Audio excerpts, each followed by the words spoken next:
کیا سجدے کی حالت میں دعا کر سکتے ہیں؟ حدیث میں آتا ہے کہ سب سے زیادہ دعا سجدے میں قبول ہوتی ہے، لیکن ایک حدیث کو سامنے رکھ کے کبھی فیصلہ نہیں کیا جاتا. دوسری حدیثوں میں آتا ہے کہ آپ صلی اللہ علیہ وسلم نے ہمیں سجدے میں سبحان ربی الاعلیٰ پڑھنے کا حکم دیا. دونوں صحیح حدیث ہیں. اس لیے علماء کہتے ہیں سبحان ربی الاعلیٰ بھی اصل میں دعا ہی ہے. کیا مطلب اس کا؟ ہم اللہ کی تعریف کر رہے ہیں، میرا رب ہر عیب سے پاک ہے جو سب سے برتر ہے.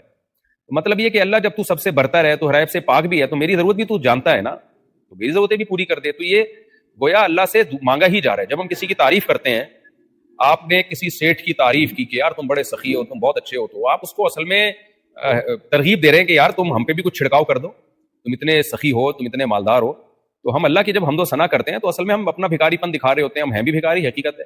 اللہ تو تمام عزتوں کا مالک ہے، تو ہمارا خیال کر. تو اس لیے سبحان ربی الاعلیٰ کے جو الفاظ ہیں، یہ اللہ کی حمد و ثنا بھی ہے اور یہ دعا بھی ہے. لیکن اگر کوئی اپنے طور پہ الگ سے بھی دعا مانگنا چاہے تو بھی ٹھیک ہے، لیکن دعا کے لیے ضروری ہے سجدے میں کہ عربی میں ہو اور منقول اور معصور دعائیں ہوں. منقول کا مطلب قرآن و سنت سے ثابت شدہ دعائیں ہوں، وہ دعائیں، کیونکہ نماز میں انسان اپنا کلام نہیں کر سکتا.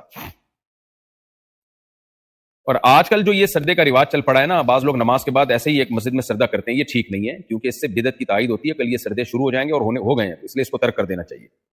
اگر ویسے اپنے گھر میں آپ الگ سے کوئی سجدہ کر کے دعا مانگنا چاہیں وہ تو ٹھیک ہے، لیکن مسجدوں میں اس کا معمول نہ بنایا جائے.